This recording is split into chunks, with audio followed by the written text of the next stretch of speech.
Assalamualaikum warahmatullahi wabarakatuh. Waalaikumsalam warahmatullahi wabarakatuh.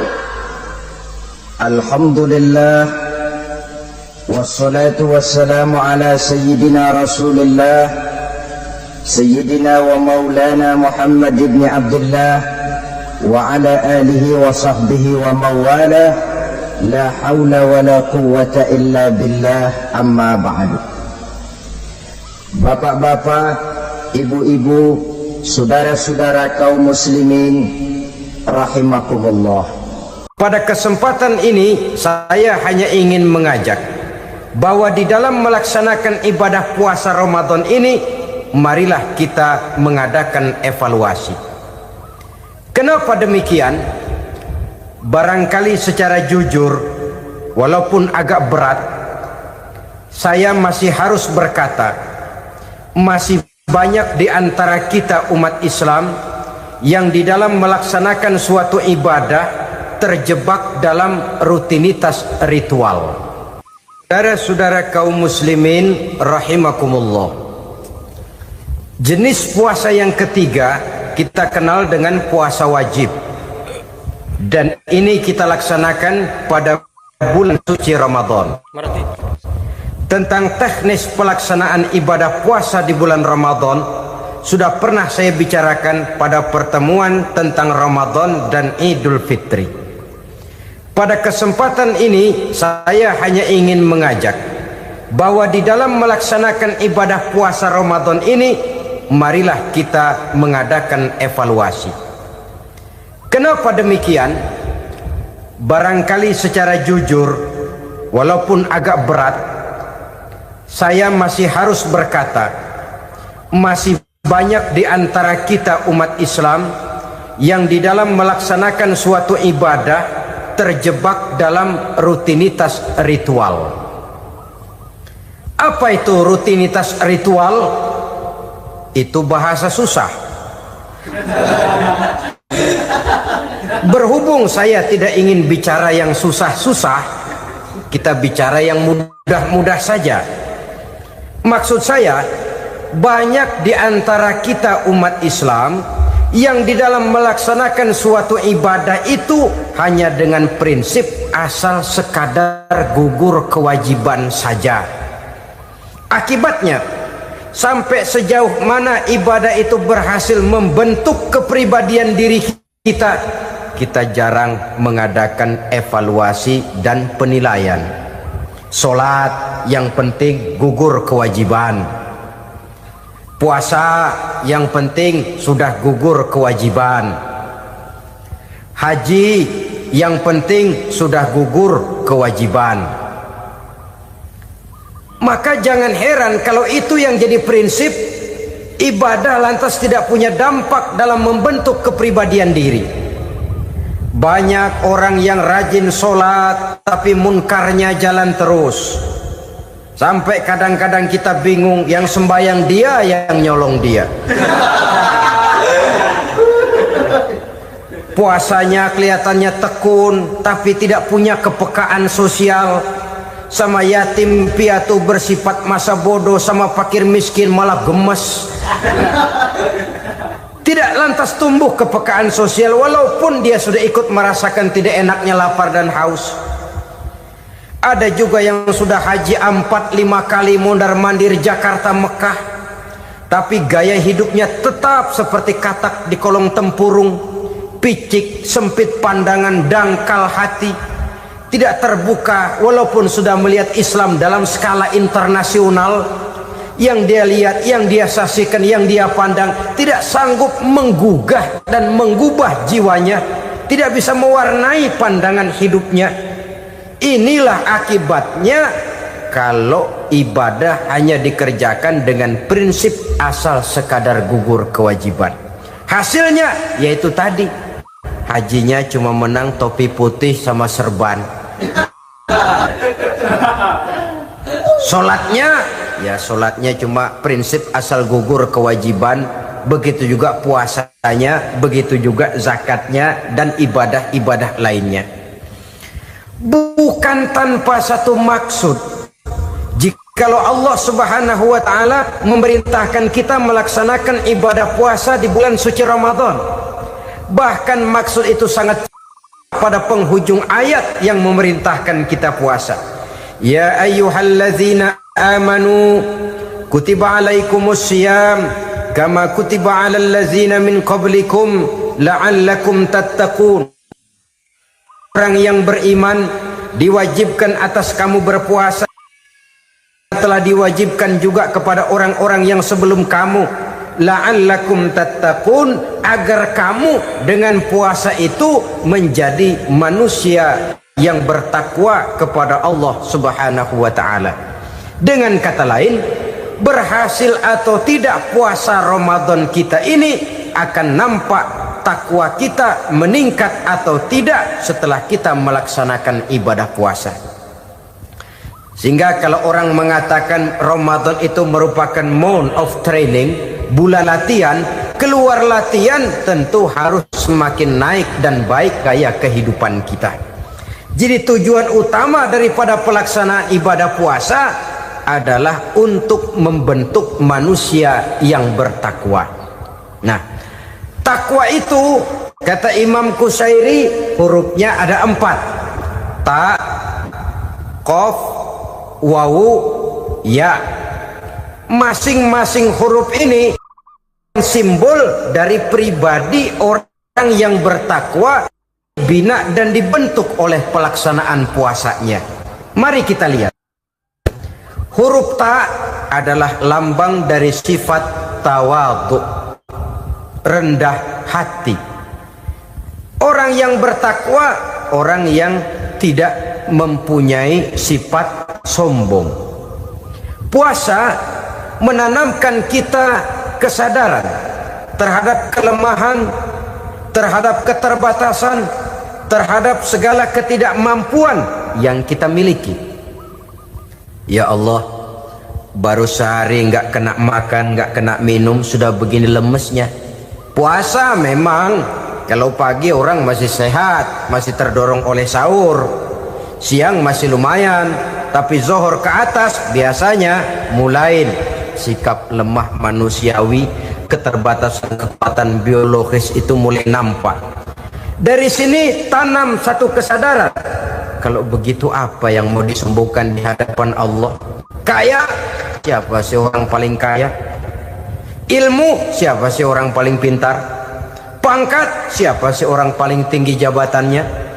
Dari sifat semacam ini lahir introspeksi, rasa mawas diri, timbul sifat tawaduknya, rendah hatinya, tidak melonjak menjadi angkuh dan sombong lantaran sedikit kemampuan dan kekuatan yang dimilikinya.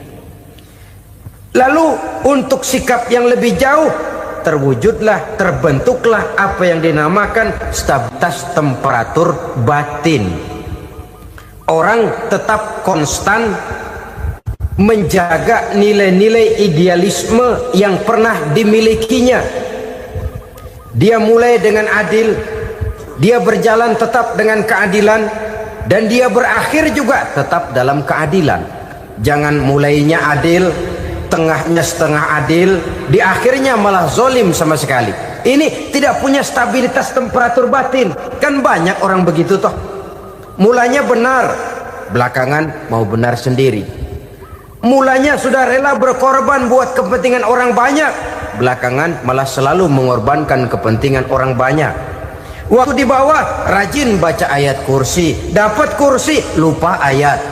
Stabilitas temperatur batin tertipu oleh perasaan seolah-olah situasi dan kondisi sudah serba memungkinkan, sudah serba menguntungkan. Orang yang dibentuk pribadinya oleh pelaksanaan ibadah puasa, dia sadar apapun keberhasilannya, apapun kedudukannya, apapun nilai kekayaannya, itu cuma sebagian kecil sekali dari apa yang ada pada zat Allah Subhanahu wa ta'ala.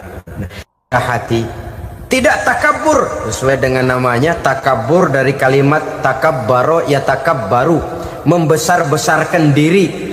Orang yang suka membesar-besarkan diri, orang yang tidak yakin bahwa dirinya orang besar, lalu dibesar-besarkan dirinya. Sebenarnya itu sudah satu sikap di mana dia tidak percaya kepada diri sendiri. Dirinya sebenarnya bukan apa-apa, cuma ingin dianggap besar, lalu dibesar-besarkan. Takabur namanya. Puasa sekali lagi melatih kita menanamkan kesadaran akan kelemahan dan keterbatasan kita sebagai makhluk. Itu sikap tawadu. Fir'aun, saudara tahu Fir'aun? Lama-lama dia jadi raja, lupa diri dan lupa daratan, melonjak menjadi angkuh dan sombong sampai kepada puncak kekurang ajarannya, memproklamirkan dirinya menjadi Tuhan. Hitler juga begitu.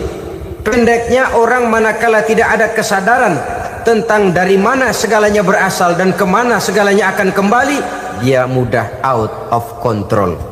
Kalau sudah out of control, maka dia akan melakukan perbuatan yang melampaui batas. Itu yang pertama.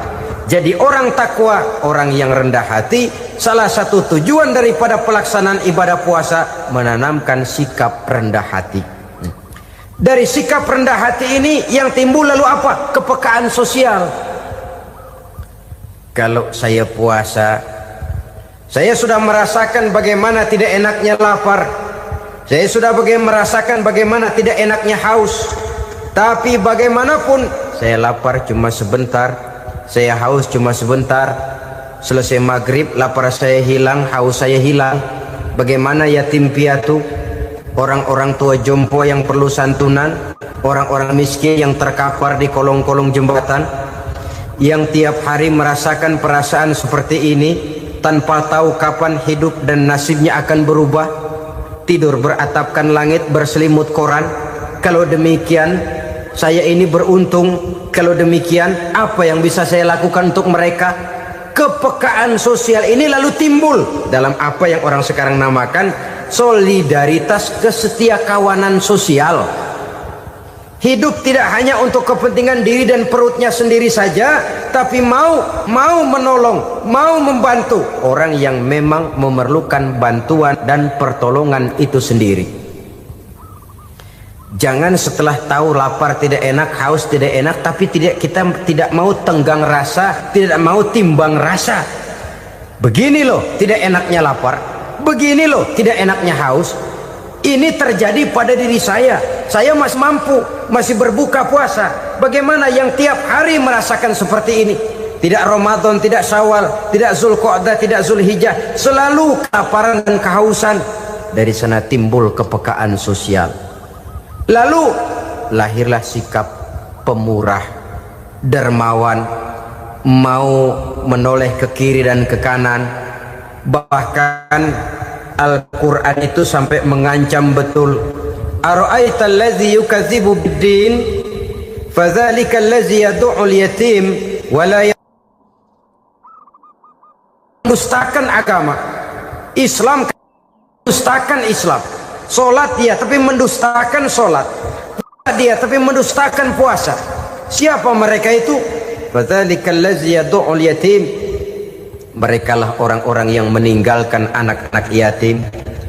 Wa la yahuddu ala ta'amil miskin, dan tidak pernah memberi pertolongan, tidak memerintahkan memberi makan kepada fakir miskin, walaupun dia berada pada posisi dan kondisi yang memang dia mampu. Nah, kalau dia tidak mampu itu lain soal. Dia mampu, dia tahu dan dia diam saja. Itu termasuk yukadzibu biddin, orang-orang yang mendustakan agama. Berlindung kita kepada Allah, jangan sampai termasuk ke dalam kelompok itu. Yang kedua, saudara, huruf takwa itu qaf. Qaf adalah lambang dari sifat qanaah. Qanaah artinya merasa cukup. Puasa melatih kita untuk bersikap cukup dalam hidup. Kalau kita perturutkan menjelang saat berbuka, menunggu waktu berbuka, istilah orang di Jawa Barat ngabuburit katanya, kita menunggu saat berbuka, segalanya saja ingin kita beli, segalanya saja ingin kita minum, semuanya saja ingin kita makan, sebab nafsu sudah begitu berupa, perut sudah sedemikian lapar, kerongkong sudah sedemikian haus. rasanya semuanya saja ingin kita telan. Tapi tahukah kita bahwa setelah maghrib berbunyi, berapa banyak yang kita makan, berapa banyak yang kita minum? Sesuaikah dengan keinginan kita tadi siang? Tadi siang semuanya ingin kita makan, tadi siang semuanya ingin kita minum. Setelah berbuka, berapa banyak yang kita makan, berapa banyak yang kita minum? Itulah kehidupan. Segalanya ingin kita kuasai, segalanya ingin kita punyai, tapi berapa sih yang benar-benar kita perlukan? Maka orang kaya adalah orang yang hidupnya cukup. Orang miskin hakikat yang selalu merasa kurang. Bagaimanapun besar rumah, banyak uang kita, berpuluh kendaraan kita, kalau hidup selalu merasa kurang, itu artinya kita masih miskin. Maka jikalau ingin menjadi orang kaya, kuncinya hakikatnya cuma satu, hati kita merasa cukup dengan yang diberikan Allah, bersyukur atas segala nikmatnya, dan dengan syukur itu, nikmat itu akan ditambah oleh Allah Subhanahu wa ta'ala. Puasa menimbulkan sifat qanaah, dan qanaah adalah watak daripada orang-orang yang bertakwa kepada Allah Subhanahu wa ta'ala. Persis seperti orang minum air laut, makin diminum makin haus, makin diminum makin kering tenggorokan. Begitulah orang berhadapan dengan materi. Tadinya dia akan senang kalau dia merasa punya tanah ratusan hektar. Sudah ratusan hektar tidak cukup, ngelamun lagi, alangkah nikmatnya kalau bisa beli gunung. Gunung dibeli. Sudah punya gunung, lihat laut. Aduh, kalau laut juga bisa dibeli, beli lagi laut. Sudah punya laut, lihat ke atas, langit ada yang jual apa enggak ya?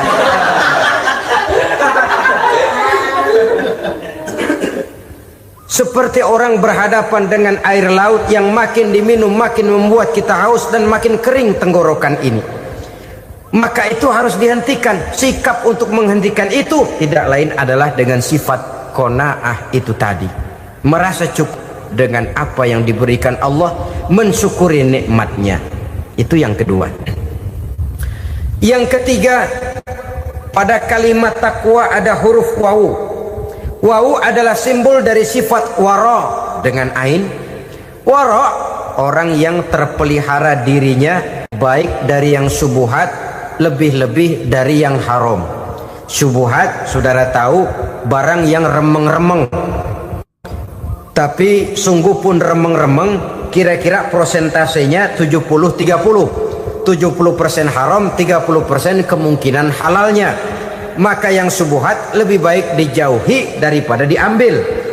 Orang yang punya kepribadian wara, dirinya terpelihara, jangankan dari yang haram, dari yang syubhat saja dia sanggup menjaga dan memelihara dirinya. Oleh karena itu saya heran kalau orang di bulan Ramadan dia sanggup menjaga diri di waktu siang dari jenis makanan yang halal, dari jenis minuman yang haram. Ada tahu nganggur di meja siang, enggak dia makan. Ada air teh nganggur di meja siang, enggak dia makan, padahal itu jenis makanan dan minuman yang halal. Tapi ketika datang maghrib, dia berbuka dengan makanan yang dibeli dari uang yang dihasilkan dengan cara yang haram. Bukankah itu sesuatu yang terbalik? Bukankah dengan demikian sudah tidak lagi menimbulkan sikap yang bisa memelihara dan menjaga kepribadian diri? Orang yang membiasakan diri terpelihara dari yang syubhat apalagi yang haram, maka baik yang dipakainya, yang diminumnya, yang dimakannya, terdirilah dari barang-barang yang baik yang dihalalkan oleh agama. Wara. Kemudian yang keempat, pada huruf kalimat takwa ada huruf yakin. Huruf ya simbol dari sifat yakin. Orang yang puasa dibentuk kepribadiannya mempunyai satu keyakinan yang tangguh, dan keyakinan adalah ciri daripada orang yang takwa. Kita lihat yang dipanggil melaksanakan ibadah puasa ini kan iman, karena memang sulit untuk melaksanakan puasa kalau tidak iman yang jadi dasar. Setidaknya seperti sudah pernah saya sampaikan, ibadah puasa ini memang sulit terkena penyakit show.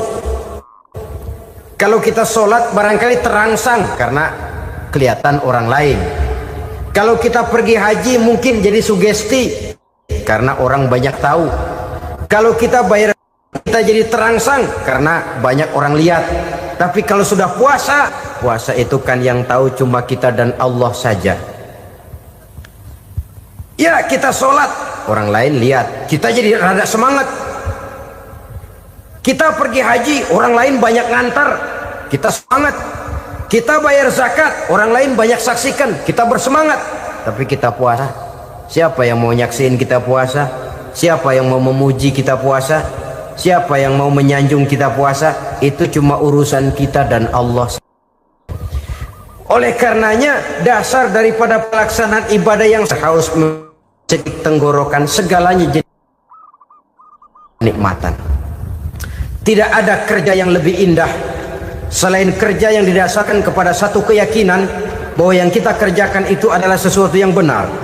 Dalam hal ini sesuatu yang diperintahkan oleh Allah Subhanahu wa taala kepada kita. Saudara-saudara kaum muslimin rahimakumullah. Demikianlah titik evaluasi kita. Jangan berpuasa hanya dengan prinsip asal sekadar menggugurkan kewajiban saja, yang akan berakibat Ramadan tahun ini berakhir begitu, Ramadan terjebak menjalani rutinitas ritualnya saja. Bahkan kadang-kadang yang nyata betul, Nabi menganjurkan tingkatkan ibadah pada 10 hari yang akhir di bulan Ramadan, tanggal 20 sampai akhir Ramadan. Yang kita praktekkan malah kegiatan ibadah kita justru menurun pada 20 Ramadan yang akhir. Coba lihat 20 Ramadan ke atas, itu pasukan tarawih paling kelas 60-70 tahun ke atas. Kemana yang lain? Sudah berpikir menghadapi lebaran, berpikir pulang mudik, berpikir macam-macam. Akibatnya konsentrasi ibadah lalu buyar. Dianjurkan Rasul tingkatkan ibadah pada 10 hari yang terakhir. Kita malah makin ke akhir makin lancip.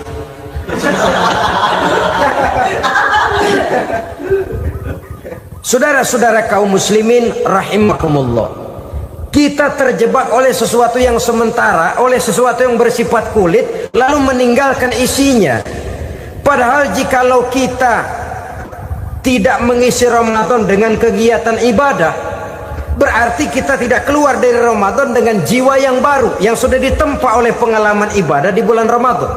Artinya kita tidak kembali kepada fitrah, kesucian seperti saat kita dilahirkan. Lalu kalau kita tidak kembali kepada fitrah, apa yang mau kita rayakan pada Idul Fitri itu? Di mana letak kegembiraan kita? Di mana letak kebahagiaan hati? Kembalikah kita kepada fitrah? Tidak. Benarkah puasa yang kita kerjakan? Kelihatannya juga tidak. Adakah dampak dari pelaksanaan ibadah dalam pribadi kita? Tidak. Kadang-kadang Ramadan selesai malah teriak merdeka.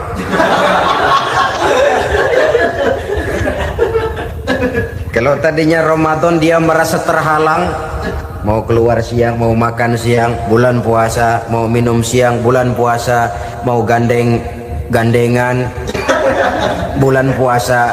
Ramadan selesai, kibarin bendera, teriak merdeka, lalu kembali merajalela. Saudara-saudara, dampaknya tidak akan kelihatan. Padahal puasa yang baik, la'allakum tattaqun, membentuk manusia yang bertakwa kepada Allah Azza wa Jalla. Nah, sekarang apa kemudahan dan keistimewaan yang akan diberikan Allah kepada mereka yang sampai kepada tingkat takwa ini? Al-Quran menjelaskan, pertama, may yattaqillaha yaj'al lahu makhraja. Barang siapa yang bertakwa kepada Allah Subhanahu wa taala, maka dia akan diberikan makhraja. Makhraja itu jalan keluar dari segala macam kesulitan. Jalan keluarnya ada saja. Menurut ukuran kemampuan dia tidak mungkin, mustahil, tidak bisa, mana mungkin. Tapi pada waktunya ada saja jalan keluarnya. Termasuk jenis yang yaj'al lahu makhraja. Orang yang bertakwa kepada Allah selalu diberikan jalan keluar dari segala kesulitan yang dihadapinya. Siapa sih orangnya yang tidak pernah sulit dalam hidup ini? Siapa orang yang tidak pernah mengalami kesulitan? Tapi kadang orang menilai itu kelihatannya hidupnya enak aja ya, kayaknya nggak pernah mengalami kesulitan. Sebenarnya bukan tidak pernah mengalami kesulitan, Allah selalu memberikan jalan keluar dari segala kesulitan yang dihadapinya. Lah kalau Allah yang memberikan jalan keluar, tentu sangat mudah sekali. Orang yang bertakwa diberikan jalan keluar dari segala macam kesulitan. Satu. Yang kedua, wa yarzuqhu min haitsu la yahtasib. Dia akan diberikan rezeki oleh Allah dengan jalan yang tidak disangka-sangka. Rezekinya datang dengan cara yang tidak disangka-sangka. Gajinya mungkin kecil tapi penghasilannya gede, kan itu yang penting.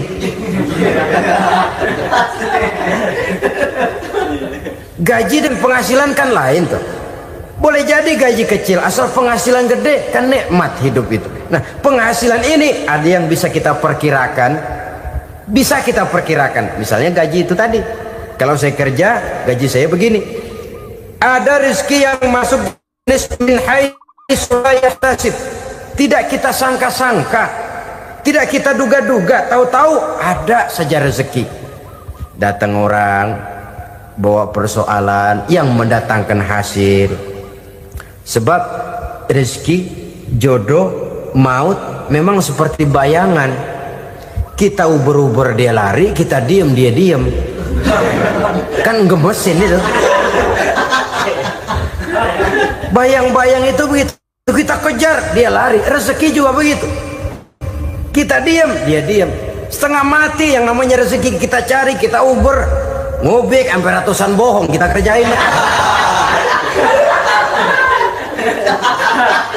Tapi memang belum waktunya, ya sulit untuk tembus. Tapi kadang-kadang giliran kita nongkrong di rumah, datang orang bawain rezeki. Itulah yang namanya rezeki. Tapi ini untuk orang yang bertakwa. Kalau tidak punya kredibilitas takwa, jangan lalu pakai ayat ini. Diberikan Allah dengan rezeki dengan jalan yang tidak disangka. Kan ada ayatnya dah, kita mah manteng aja di rumah dah. Ntar juga tuh rezeki datang.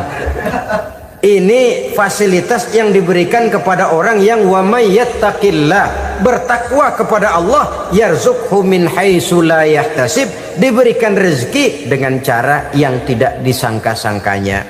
Maka kadar ketakwaan jangan membuat kita buruk sangka. Tuh orang ya nggak kemana-mana, duitnya ada aja. Kalau dia takwa, Allah berikan jalan keluar. Yang lantas ngelihat kiai orangnya ahli ibadah, ilmunya tinggi, akhlaknya luar biasa, takwanya tinggi, rezekinya lancar, lalu husnuzon nih kiai nggak kemana-mana, duitnya banyak, miara tuyul kali ini.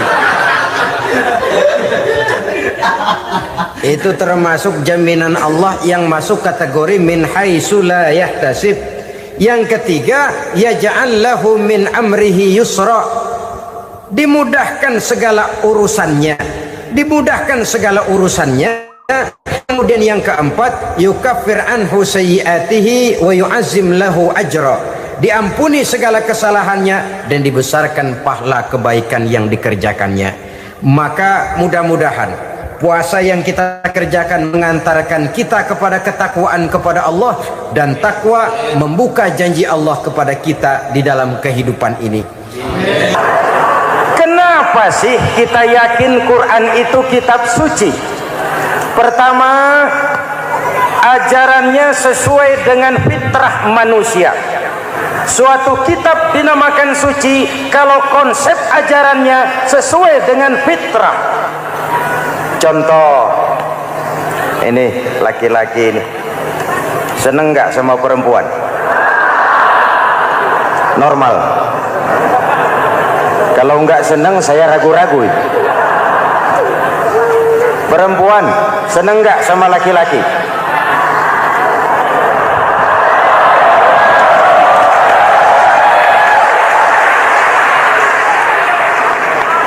Ini fitrah. Laki-laki suka perempuan, perempuan suka laki-laki. Quran memahami itu. Hai laki-laki, kau senang dengan perempuan. Hai perempuan, kau suka dengan laki-laki. Oke, lewat sini, lewat pintu yang disebut nikah. Kalau kitab suci melarang nikah, itu bertentangan dengan fitrah manusia. Maka dalam Quran, mulai dari umat sampai ulama dan segala profesi dianjurkan nikah. Kalau kiai tidak boleh nikah, saya pilih mengundurkan diri, Pak.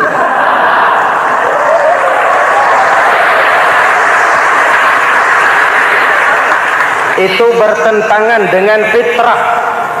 Lagian mubazir dikasih perabotan nggak dipakai.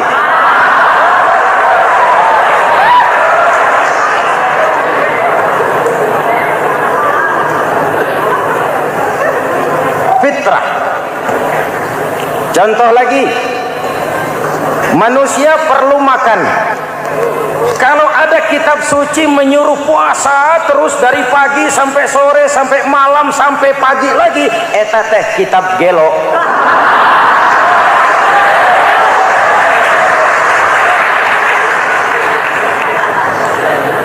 Quran sesuai dengan fitrah. Puasa mulai dari imsak sampai datang waktu maghrib. Puasa ngebleng dari pagi sampai sore sampai malam merusak kesehatan. Malam berpuasa boleh bergaul dengan istri. Kenapa? Fitrah. Kalau siang tidak boleh, malam tidak boleh, sebulan penuh panas kepala.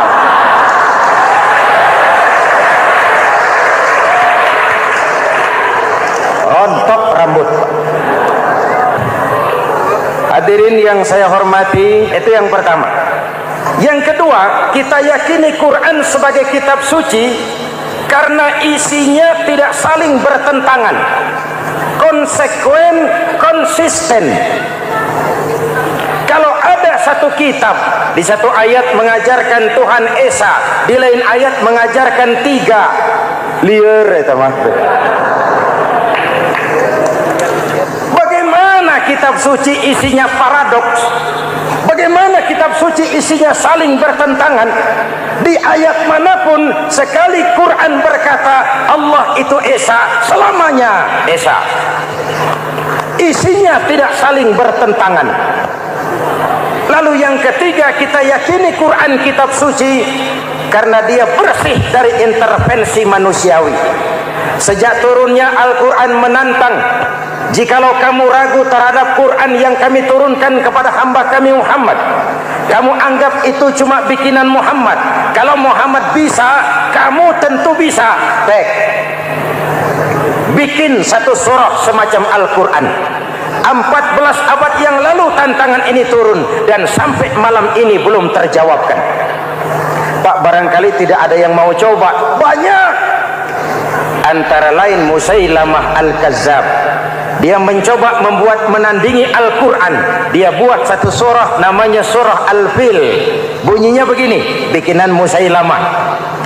Al-Fil wa mal-fil wa ma adraka mal-fil lahu khurtumun tawil wa lahu zail. Sudah berbentuk syair. Isinya apa? Al-Fil, gajah. Wa mal-fil, apakah gajah itu?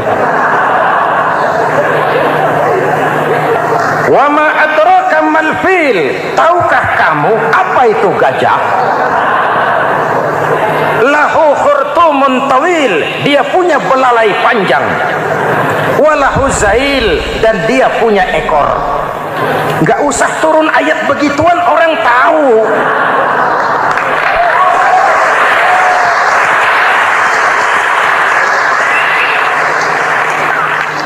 Kalau redaksi mendekati, maka isi jauh panggang dari api. kitab suci bersih dari campur tangan manusiawi. Maka Al-Quran ke bahasa apapun dia diterjemahkan, naskah aslinya tetap ikut.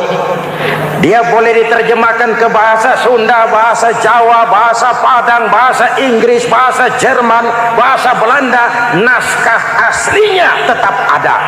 Kenapa? Bahasa ke bahasa perbedaannya sering frontal.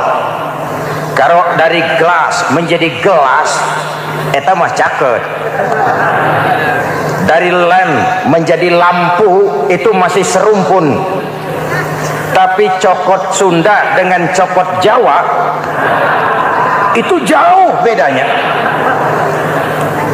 Atos Sunda dengan atos Jawa itu jauh. Ulama Sunda sama ulama Jawa nggak pernah akur kalimat atos ini.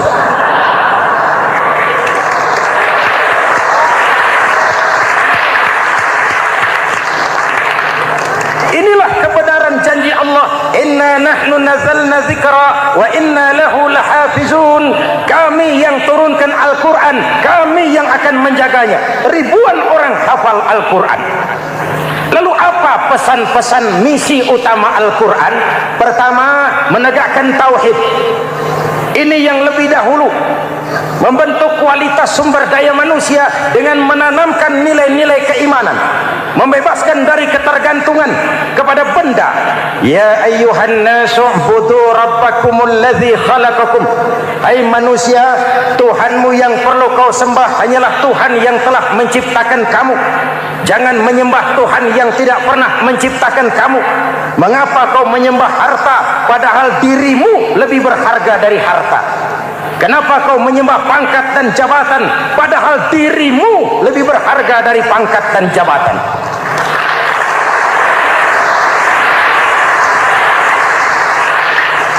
Diajak rasio berpikir, Tuhanmu yang perlu kau sembah hanyalah Tuhan yang menciptakan kamu. Dan Tuhan yang menciptakan kamu itu Tuhan yang lam yalid walam yulad, yang laisa kamislihi syai'un, dan itulah Allah Subhanahu wa ta'ala. Ayo orang teh, ayeuna teh boleh pakai teh, ayeuna teh kita teh kalau kepada syirik jali, syirik yang terang-terangan, insya Allah tidak. Nyata-nyata menyembah berhala, tidak. Nyata-nyata menyembah pohon, tidak. Nyata-nyata berkeyakinan Tuhan lebih dari satu, tidak. Tapi kita sering terjebak pada syirik kecil, syirik khafi, syirik yang tersamar. Saya sejak pakai cincin ini, jangankan anak gadis, nenek-nenek ngelihat saya cincin. Jangankan anak gadis, nenek-nenek lihat saya lemes cincin. Ini saya sejak ada perkutut di rumah ini dagang lancar perkutut. Ini Ramadan, bulan penempaan nilai-nilai keimanan. Misi utama Quran menegakkan tauhid, mengurangi kemusyrikan, membebaskan manusia dari ketergantungan kepada benda. Dari situ kualitas sumber daya manusia dimulai.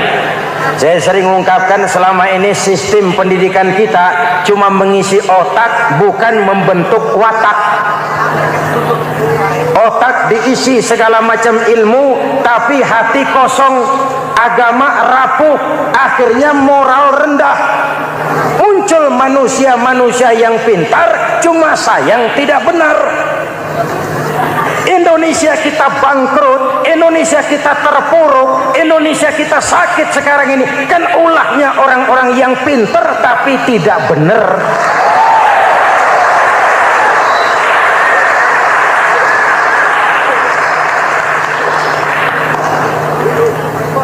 Saya bicara kayak begini, ini bukan pidato politik, ini nurani politik naon kadut.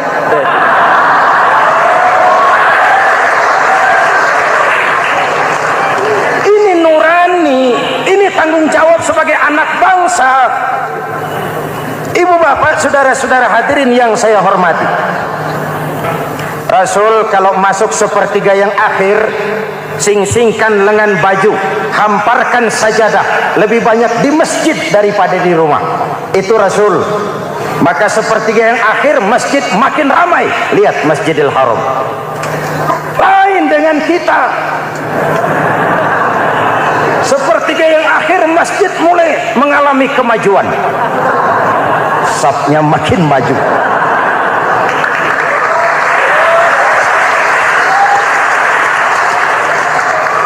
Pasar ramai, terminal beludak. Padahal sepertiga yang akhir itu puncak. Padahal di situ nilai tambah. Dan anggap ini Ramadan terakhir yang diberikan Allah kepada kita. Kenapa? Memang tidak ada jaminan tahun depan ketemu Ramadan lagi.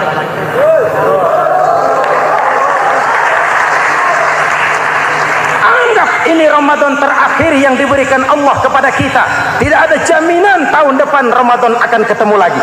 Tidak ada jaminan. Manfaatkan peluang ini untuk melakukan pemutihan. Semua kita melakukan introspeksi.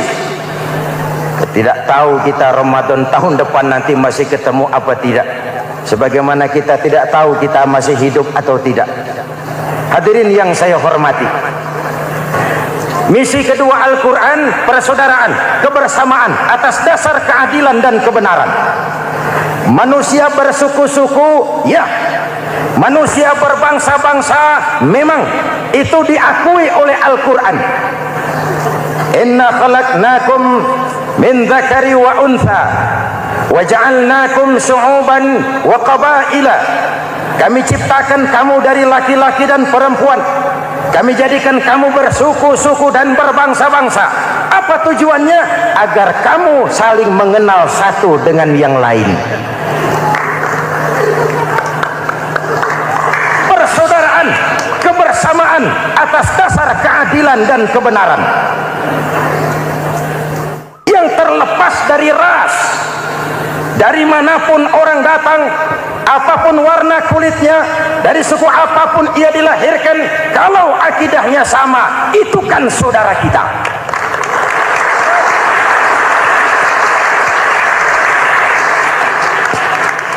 Seperti di masjid, kita tidak peduli dari mana kita datang. Yang datang dari kidul, madhab ngulon mang. Yang datang dari sebelah lor, madhab ngulon mang. Yang datang dari sebelah wetan, madhab kulon mang. Yang datang dari kulon, madhab ngulon. Bukan soal dari mana kau datang, tapi satu arah menghadapmu. Kau mau Betawi, mau Sunda, mau Jawa, mau Padang, mau Aceh, mau Batak, mau Ambon, kita satu nusa, satu bangsa, satu bahasa. Marilah kita jadi lem perekat buat lingkungan kita di saat keutuhan kita sebagai bangsa sedang dalam ujian berat. Semangat kebersamaan atas dasar keadilan.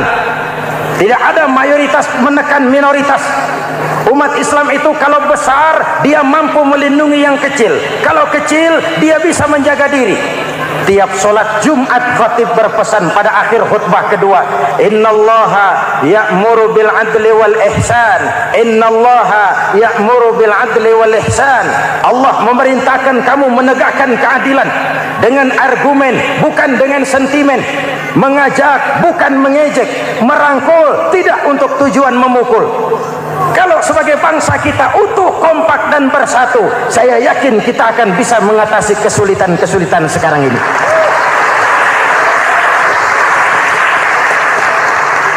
Kan kita prihatin kadang-kadang tawuran antar desa, antar RT, antar RW, antar kecamatan, sampai antar elit di atas. Makanya saya ulang lagi pesan ini. Kalau elit di atas tawuran, jadilah penonton yang baik. Saudara-saudara kaum muslimin yang saya cintai, kita prihatin. Kita seakan tercabut dari akar budaya kita sebagai bangsa. Kenapa kita yang berfalsafahkan Pancasila, kenapa kita yang berketuhanan yang Maha Esa tiba-tiba jadi beringas dan brutal? Ada maling ayam ketangkap, disiram bensin, dibakar hidup-hidup. Kok kita bisa begitu? Street justice, pengadilan jalanan mulai tegak. Iyalah kita tidak puas dengan kerja aparat kita, tapi jangan main hakim sendiri. Ini negara, bukan hutan.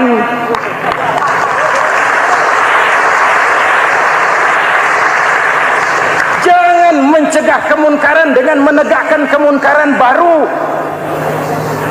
Oleh hal-hal yang sepele yang mestinya kita bisa mencari jalan keluar dengan baik. Ayo luruskan saf, rapatkan barisan, satukan langkah, tautkan hati. Kita satu umat yang satu, diikat oleh Al-Quran. Hanya dengan kebersamaan kita akan mampu menata hari esok yang lebih baik atas dasar keadilan dan kebenaran. Dulu teh Muhammad Toha teriak takbir ngadepi Belanda. Bung Tomo teriak takbir ngadepi Belanda. Ayeuna takbir ngadepi batur sadulur salembur. Nanaunan.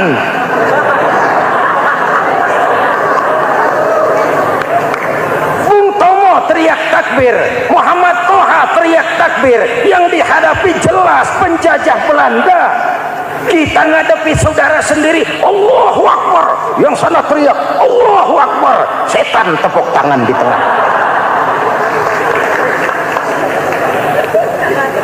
Yuk kita rukun yuk, kita kompak yuk, kita bersatu yuk, kita pulang yuk.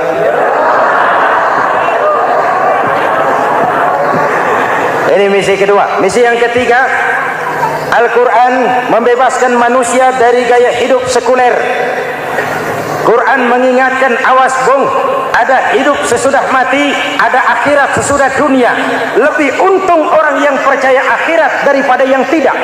Paling tidak hidupnya normatif.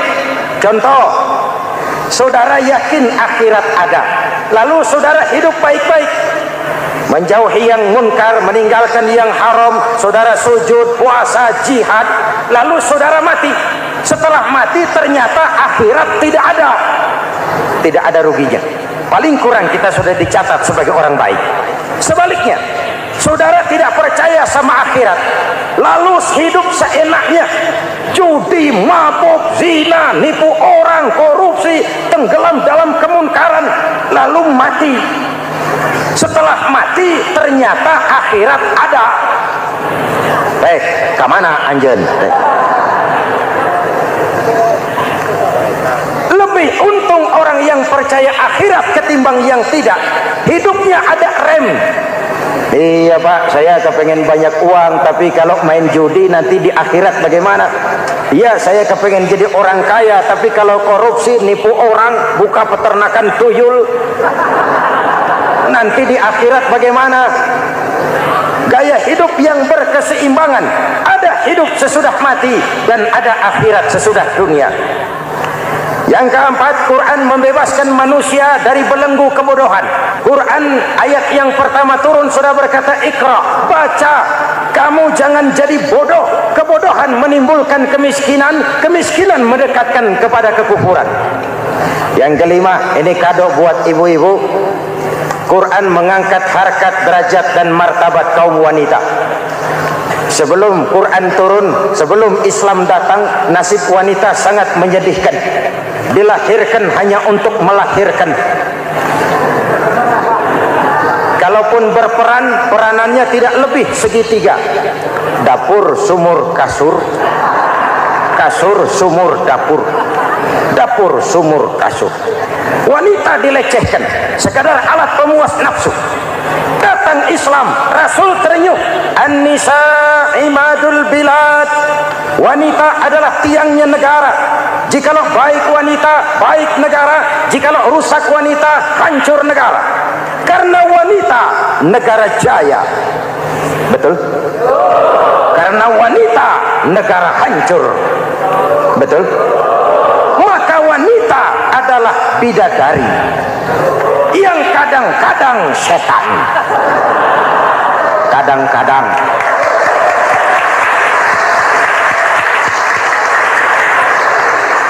Ini yang hadir di sini bidadari semua. Ibu bapak, saudara-saudara hadirin yang saya hormati. Lalu bagaimana sikap kita terhadap Al-Quran? Quran sendiri menjelaskan, "Tsumma awratsnal kitaba alladzina istafaina min ibadina." Kemudian kami wariskan kitab Al-Quran yang kami pilih buat hamba-hamba kami yang terpilih. Luar biasa. Umatnya umat pilihan, Rasulnya Rasul pilihan, kitabnya pun kitab pilihan. Kami wariskan Al-Quran kepada hamba-hamba kami yang kami pilih. Bagaimana sikap mereka setelah menerima Al-Quran? Terbagi tiga. Pertama, faminhum zalimun linafsihi. Di antara mereka ada yang setelah menerima Al-Quran lalu zalim kepada dirinya sendiri. Diterimanya Al-Quran dengan lidahnya, tapi ditolak dengan perbuatannya. Mulutnya menjunjung Al-Quran, perbuatannya menginjak Al-Quran. Quran bilang ke barat, dia pergi ke timur. Quran bilang ke selatan, dia berangkat ke utara. Quran bilang haram, dia terjang. Quran bilang halal, dia tidak mau. Orang seperti itu tidak zalim kepada Allah, tapi zalim kepada dirinya sendiri. Mudah-mudahan kita yang termasuk golongan ini. Amin. Yang kedua, wa minhum muqtasid. Di antara mereka ada yang menerima Quran 50-50. Separuh-separuh. Yang enak dilaksanakan, yang berat ditinggal. Padahal pada sisi lain Quran mengajarkan masuklah ke dalam Islam secara total, kafah, jangan separuh-separuh. Ini watak munafik. Kalau dilihat Islam menguntungkan, rame-rame teriak Islam. Ketika diminta berjihad, diminta berkorban, diminta zakat, rame-rame mengundurkan diri. Saya bangkrut pak, saya miskin pak, saya pailit pak. Mental itu dalam awal-awal Baqarah dijelaskan. Kullama adha'a lahum masyaw fihi wa idza adlama 'alaihim qamu. Kalau terang mereka berangkat, kalau gelap mereka mandek. Itu ciri orang munafik beragama. Kalau Islam menguntungkan, rame-rame teriak Islam. Ketika diminta berjihad, berkorban, berjuang, rame-rame mengundurkan diri. Muqtasid. Golongan yang ketiga, ini yang ideal. Wa minhum sabiqum bil khairati biiznillah. Di antara mereka ada yang setelah menerima Al-Quran lalu berlomba-lomba mengamalkannya, berlomba-lomba melaksanakannya. Jangan sampai yang baca Quran dengan suara merdu dapat piala, yang mengamalkan Quran dengan konsekuen dapat penjara.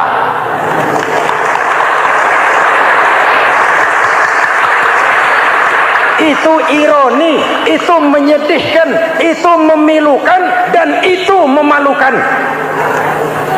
Pilihan terserah kita. Satu hadis Rasulullah mengajarkan begini, man ja'alal Qur'ana amamahu qadahu ilal jannah, wa man ja'alal Qur'ana khalfahu saqahu ilan nar. Siapa yang meletakkan Quran di depannya, dijadikannya Quran sebagai imam, Quran akan membimbing dia ke surga, surga dunia, lebih-lebih surga akhirat. Sebaliknya, siapa yang meletakkan Quran di belakang, dibelakanginya ajaran Quran, Quran akan mendorong dia ke neraka, neraka dunia, lebih-lebih neraka akhirat. Quran imam apa makmum? Kita makmum apa imam? Makmum ikut imam apa imam ikut makmum? Makmum ikut imam. Jikalau Quran adalah imam, jikalau kita adalah makmum. Ke barat kata Quran, ke barat kita berangkat. Ke timur kata Quran, ke timur kita menuju. Halal kata Quran, itu yang kita ambil.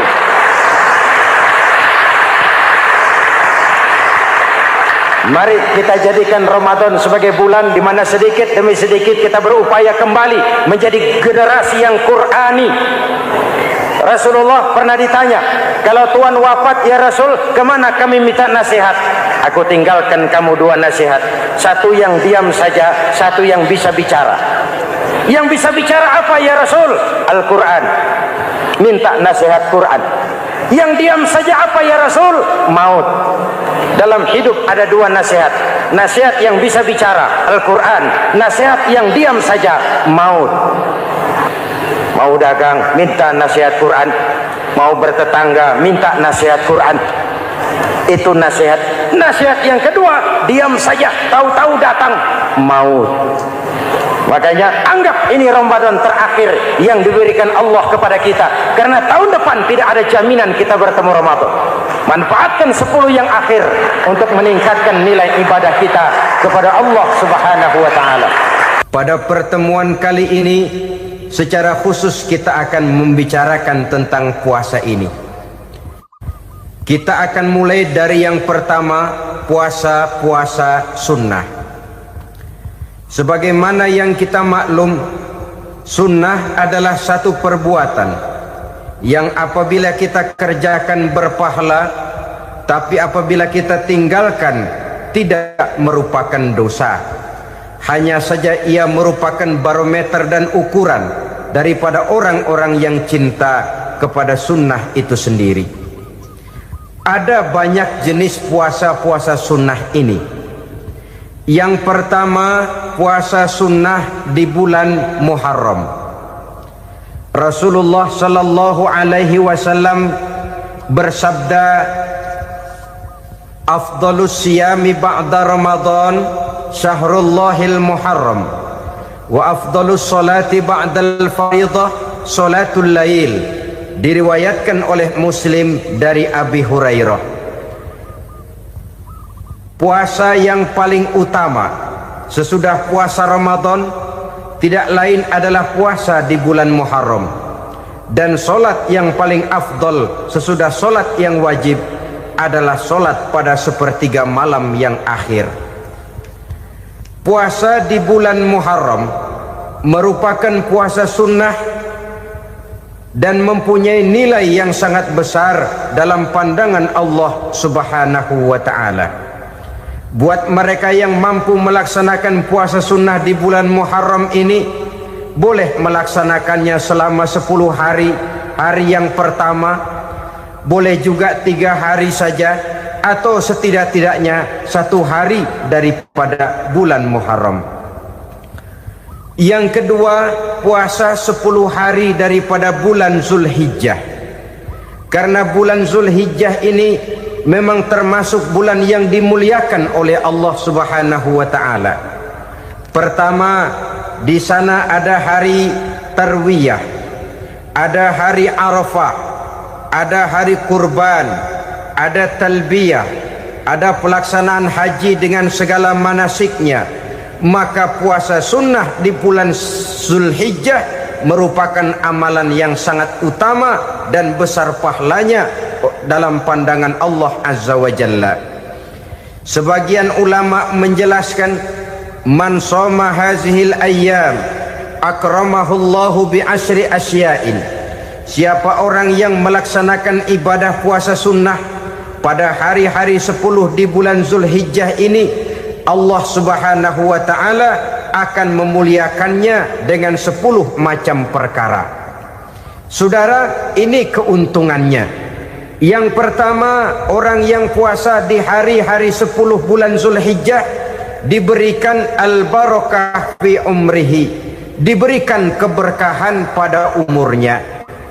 Setiap kita ingin memperoleh umur yang berkah. Umur yang berkah itu yang bagaimana? Apa yang jumlahnya panjang? Mungkin. Tetapi yang jelas, umur yang berkah ini adalah umur yang bisa dipertanggungjawabkan di hadapan Allah Subhanahu wa ta'ala. Artinya, umur yang diisi penuh dengan kebajikan, umur yang diisi dengan segala macam kegiatan ibadah, dan umur yang dengan demikian sungguh pun kita sudah mati, jasad terkubur dalam tanah, nama kita akan tetap hidup, dikenal orang oleh karena kebajikan yang kita kerjakan. Saya kira akan lebih merupakan azab ketimbang nikmat kalau orang diberikan umur panjang tapi hanya untuk menumpuk-numpuk dosa saja.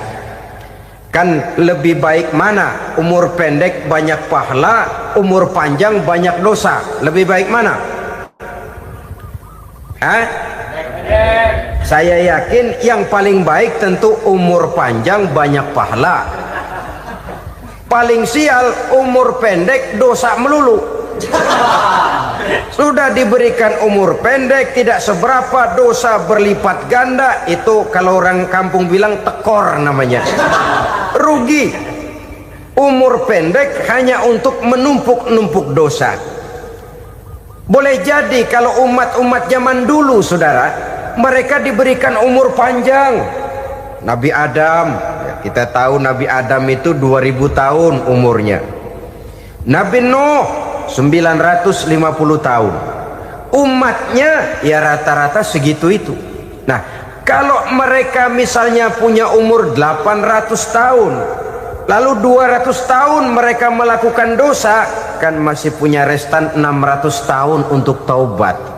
Karena umurnya diberikan jatah panjang. Kita ini oleh Allah Subhanahu wa taala, umat Nabi Muhammad ini umurnya pendek-pendek. Kalau nyontoh Nabi 63 tahun saja.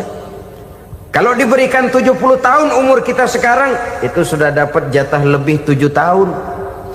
Alhamdulillah bahwa Allah memberikan saat-saat, waktu-waktu, tempat-tempat yang punya nilai istimewa, sehingga umur yang pendek ini bisa bernilai panjang, nilai ibadahnya bisa bernilai pahala seperti umat yang berumur panjang dahulu itu. Karena itu manfaatkan umur dengan baik, dan salah satu keberkahan daripada umur akan datang dengan melaksanakan ibadah puasa sunnah. Ini yang pertama. Yang kedua, az-ziyadatu fi malihi, berikan tambahan hartanya, menjadi orang kaya. Kaya apa? Kaya hati setidak-tidaknya. Karena dengan tekun dan rajin melaksanakan ibadah puasa, yang segera tertanam dalam jiwa seseorang merasakan cukup di dalam kehidupan. Itulah dia orang yang paling kaya, orang yang hidupnya paling cukup. Kalau orang sudah merasa cukup dalam hidupnya, maka itulah dia orang yang kaya. Saudara-saudara kaum muslimin rahimakumullah, puasa sunnah memberikan tambahan harta, usahanya berkembang, dengan demikian membawa keberkahan, hartanya makin bertambah, akan menunjang ibadahnya kepada Allah, lebih memantapkan dan membawa ketenangan dalam hidupnya. Itu termasuk berkahnya melaksanakan puasa sunnah itu.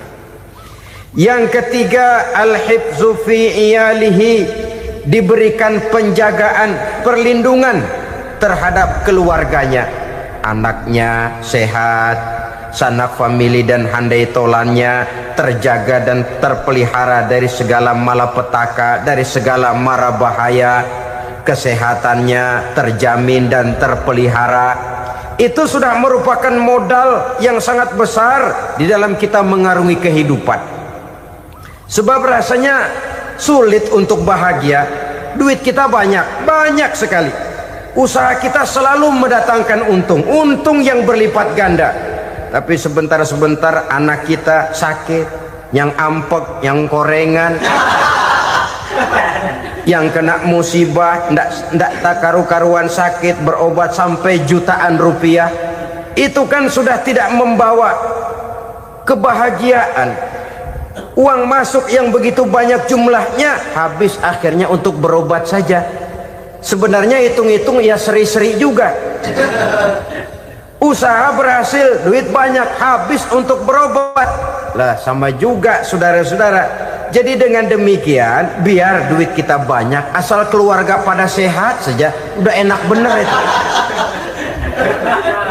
Duit banyak, ekonomi cukup, keluarga sehat, nikmat rasanya menjalani kehidupan ini. Yang kiamat sudah duit kagak barang seperak, keluarga ampek semua. Kiamat sudah.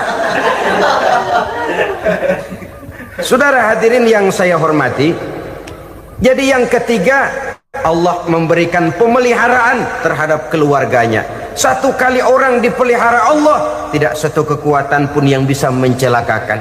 Satu kali orang disengsarakan Allah, tidak satu tenaga pun yang mampu menyelamatkannya. Itulah sebabnya perlindungan Allah, pemeliharaan Allah terhadap diri dan keluarga sangat kita perlukan di dalam kehidupan ini. Dengan melaksanakan ibadah puasa, kita mendekatkan diri kepada Allah. Dengan dekat kepada Allah, maka Allah pun dekat kepada kita. Sehingga dalam hadis qudsi dikatakan, ta'arraf ilallahi firraha ya'rifka fi syiddah. Ingatlah kepada Allah di waktu kamu senang, agar Allah ingat kepada kamu di waktu kamu susah. Yang kita laksanakan kadang-kadang sebaliknya. Waktu susah kita ingat Allah, waktu senang kita lupa Allah. Akhirnya nanti pada waktu kita melarat, kebelangsak, susah dan sebagainya, pertolongan tidak akan datang kepada kita. Benar, ta'arraf ilallah firraha ya'rifka fi syiddah. Ingatlah kepada Allah di waktu kamu susah, ingatlah kepada Allah di waktu kamu senang, agar Allah ingat kepadamu di waktu kamu mendapat kesusahan. Umumnya watak manusia memang kalau sudah dapat susah, ingat kepada Allah. Waktu duduk, waktu berbaring, sambil tidur, dalam segala keadaan Allah disebutnya, Allah dimintakan pertolongannya. Tapi dikala dia berada pada posisi di atas angin, merasa senang, bahagia, Allah terlupakan. Saudara-saudara kaum muslimin, itu yang ketiga. Yang keempat, at-takfiru li sayyiatihi. Orang yang melaksanakan puasa sunnah itu diampuni segala dosa dan kesalahan yang telah dilakukannya. Dan yang kelima, at-tad'ifu li hasanatihi, diberikan balasan yang berlipat ganda dari segala kebaikan yang dikerjakannya. 1 berbalas 7, 7 bisa berbalas 10, 10 masih berbalas 100, masih ditambah dengan wallahu yudha'ifu liman yasha. Allah melipat gandakan pahala orang-orang yang dikehendakinya. Maka carilah satu kebaikan yang apabila kita kerjakan, dosa akan dihapus dan nilai pahalanya menjadi berlipat ganda. Satu kali kita bekerja, 2-3 pulau bisa kita raih dan kita jangkau. Yang keenam, orang yang melaksanakan puasa sunnah di bulan Zulhijjah, at-tashil li sakarati mautihi, diberikan kemudahan pada saat menghadapi sakaratul maut. Maut a mysterious problem. Dia adalah pintu yang setiap orang pasti akan memasukinya. Bahwa mati adalah mati, itu semua kita tahu. Tapi hakikat orang pada saat menghadapi mati itu kan berbeda-beda. Ada yang matinya itu gampang sekali, persis orang tidur saja, tidak nampak gelisah, tidak bikin susah yang hidup, tidak gelimpangan di tempat tidur, persis seperti orang mau tidur saja. Ada yang sulit sekali menghadapi sakaratul maut, gelimpangan di tempat tidur, bikin bingung orang yang nunggu. Kadang-kadang seperti kerbau digorok lehernya. Saudara-saudara, sulit menghadapi sakaratul maut. Oleh karena itu Rasulullah sallallahu alaihi wasallam sering beliau itu kalau berdoa membaca Allahumma hawin alayya fi sakaratil maut. Ya Allah, mudahkan saya di dalam menghadapi sakaratul maut. Rasulullah saja, saudara, orang yang ibadahnya paling banyak, orang yang hatinya paling bersih, orang yang akhlaknya paling luhur, masih berdoa semacam ini. Mohon dimudahkan oleh Allah agar mudah menghadapi sakaratul maut. Apalagi kita, terus terang kita ini paling-paling kelas muhtalid, bangsa sama pahala mau sama dosa doyan. Lebih perlu lagi menghadapi sakaratul maut, sehingga apabila malaikat maut datang menjemput nyawa kita, dimudahkan, jangan dibikin sulit, supaya mudah. Jadilah orang baik-baik. Biasanya kalau banyak yang mati, malaikat maut juga kali main-mainin dulu tuh orang. Utak-atik, ditakut-takutin dan segala macam. Saudara hadirin yang saya hormati, maka menghadapi sakaratul maut ini merupakan kunci. Apakah seseorang bisa husnul khatimah atau bisa su'ul khatimah? Salah satu jalan untuk memudahkan diri menghadapi sakaratul maut, melaksanakan puasa sunnah di bulan Zulhijjah ini. Yang ketujuh, ad-diya'u li zulumati qabrihi, diberikan terang di alam kuburnya. Kubur, saudara tahu, saudara tentu sering lihat orang dimasukkan ke liang lahat, ditutup dengan papan, dinding ari kata kita di kampung, lalu diuruk lagi dengan tanah. Dalamnya liang lahat, gelapnya liang lahat, gelapnya diuruk dengan tanah, gelapnya di dalam kubur, tiga gelap yang menjadi satu. Bapak moyangnya gelap.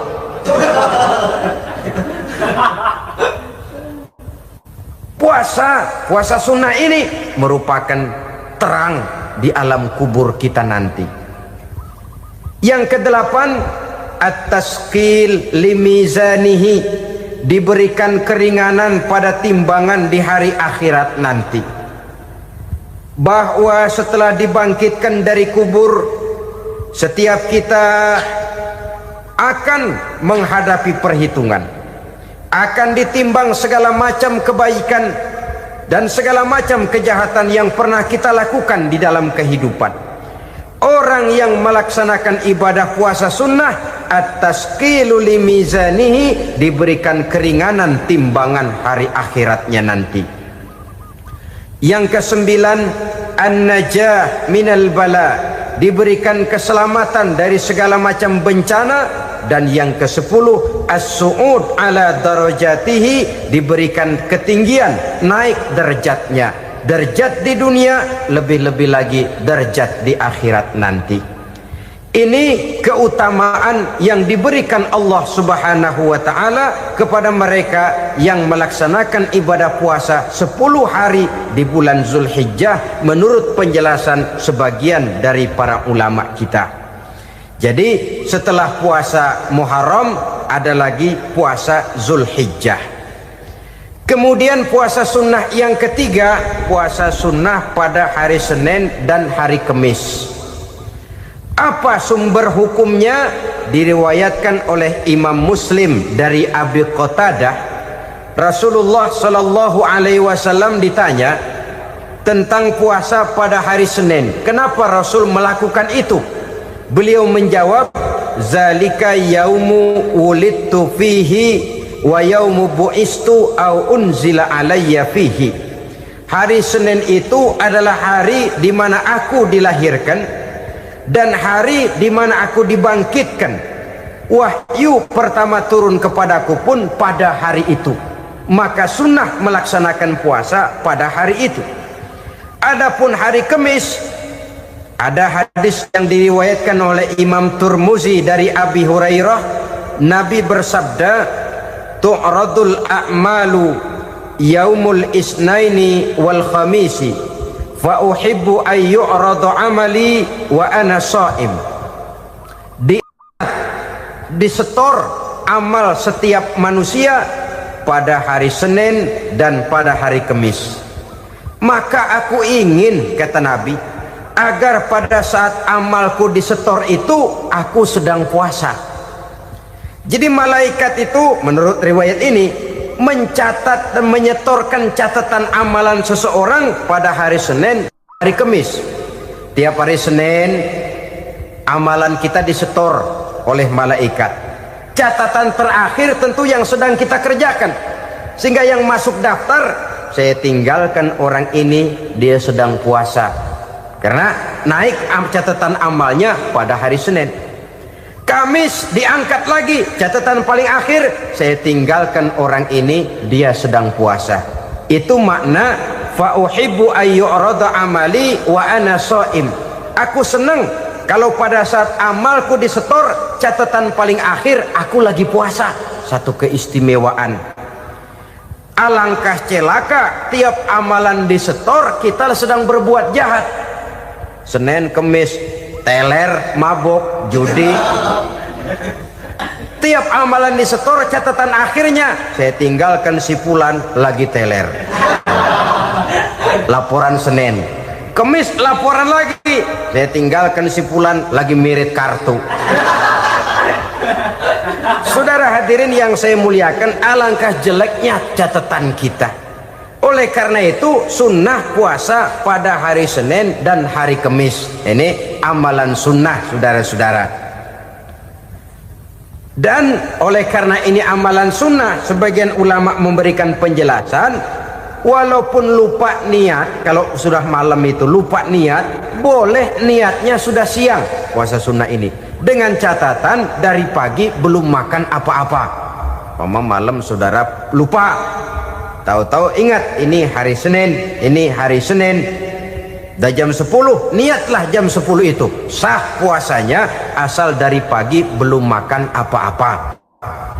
Tapi kalau sudah dapat 2 piring baru niat jam 10, itu lain, ngojek namanya. Jadi puasa sunnah yang ketiga, puasa pada hari Senin dan hari Kamis. Yang keempat, puasa jenis sunnah yang keempat, puasa 6 hari di bulan Syawal. Diriwayatkan oleh Imam Muslim dari Abi Ayyub bahwa Nabi bersabda, "Man shoma Ramadhana summa atba'ahu sittan min Syawal kana kasyamid dahri." Barang siapa yang berpuasa di bulan Ramadan kemudian diikutinya dengan 6 hari di bulan Syawal, maka dia seolah-olah seperti orang yang berpuasa 1 abad lamanya. Allahu Akbar. Demikian besar keuntungannya. 6 hari di bulan Syawal sama dengan orang yang berpuasa 1 abad lamanya. Ini fadailul a'mal, saudara-saudara. Jangan diartikan karena menang sudah puasa 6 hari bulan Syawal, Ramadan tahun depannya lantas nggak puasa. Kenapa? Ukurannya sudah 1 abad. Bukan itu pengertiannya. Ini mendorong orang memberikan ganjaran pahala yang sedemikian besar. 6 hari setelah Ramadan, artinya di bulan Syawal. Tidak pada hari pertama Syawal, karena haram hukumnya berpuasa pada hari fitri itu. 6 hari di bulan Syawal. Tinggal lihat yang mampunya saja. Boleh berurutan, boleh tidak berselang-seling, boleh, asal saja jumlahnya 6 hari selama masih bulan Syawal itu. Hari ini 3 hari lagi, 4 hari lagi, diselang-seling atau berurutan, itu juga lebih baik. Puasa sunnah 6 hari daripada bulan Syawal. Kemudian yang kelima, puasa sunnah 3 hari pada setiap bulan. 3 hari pada setiap bulan. Diriwayatkan oleh Imam Bukhari dan Muslim dari Abi Hurairah. Abi Hurairah bercerita, "Ausani khalili sallallahu alaihi wasallam bisalasin." Kekasih saya Rasulullah berwasiat kepada saya, memesankan benar-benar kepada saya untuk melaksanakan 3 amalan yang terpuji. Pertama, siyamu salasati ayyamin min kulli syahrin. Puasa 3 hari dalam setiap bulan. Ini wasiat yang pertama. 3 hari pada setiap bulan. Tidak peduli bulan apa saja. Dalam artian ya bulan menurut perhitungan Islam ya. Muharram, Safar, Rabiul Awal, Rabiul Tsani, Jumadal Ula, Jumadil Akhir, Rajab, Sya'ban, Ramadan, Syawal, Zulqa'dah, Zulhijjah dan selanjutnya. 3 hari pada setiap bulan. Tanggalnya tanggal berapa saja. Lebih utama pada yang disebut Yaumul Bid, yaitu hari-hari di mana bulan menunjukkan purnama. Tanggal 13, tanggal 14 dan tanggal 15 pada setiap bulannya itu disunahkan melaksanakan puasa. Itu wasiat pertama, puasa 3 hari pada setiap bulan. Wasiat yang kedua, wa raka'atai duha, melaksanakan sholat duha sekurang-kurangnya 2 rakaat. Itu wasiat yang dipesankan benar kepada saya, kata Abi Hurairah. Pertama, puasa 3 hari pada setiap bulan. Yang kedua, usahakan jangan meninggalkan 2 rakaat minimal daripada sembahyang duha. Kita tahu sembahyang duha itu sembahyang sunnah di waktu pagi seketika matahari naik sepenggalahan. Sekurang-kurangnya 2 rakaat, sebanyak-banyaknya 8 rakaat. Di antara fadilah atau keutamaan daripada sholat duha ini yaitu menyangkut masalah rezeki dan usaha. Kemudian wasiat yang ketiga, wa an utira qabla an anama. Beliau sangat berwasiat kepada saya untuk sholat witir sebelum tidur. Artinya sholat malam sebagai amalan sunnah di dalam kehidupan kita. Jadi saudara-saudara, dalam hidup ini kita akan selalu berbentur dengan keperluan. Kalau pada satu saat kita sudah sampai kepada tahap berpikir ini keperluan saya, tentu hal-hal semacam ini akan kita kerjakan. Kita belum tergerak melaksanakan ini semua oleh karena barangkali kita merasa belum memerlukannya. Karena itu marilah kita berusaha di samping melaksanakan puasa yang wajib juga melaksanakan puasa yang sunnah di dalam kehidupan kita. Ini jenis puasa-puasa yang sunnah. Kemudian yang kedua, ada macam puasa yang disebut puasa nazar.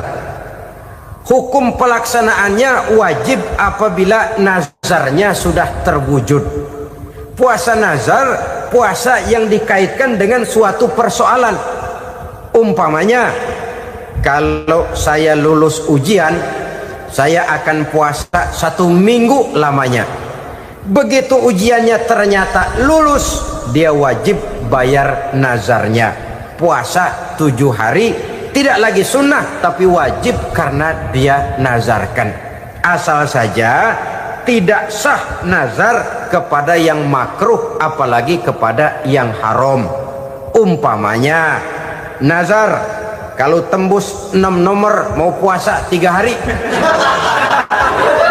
Itu nazar semacam itu bukan saja tidak sah tapi haram hukumnya.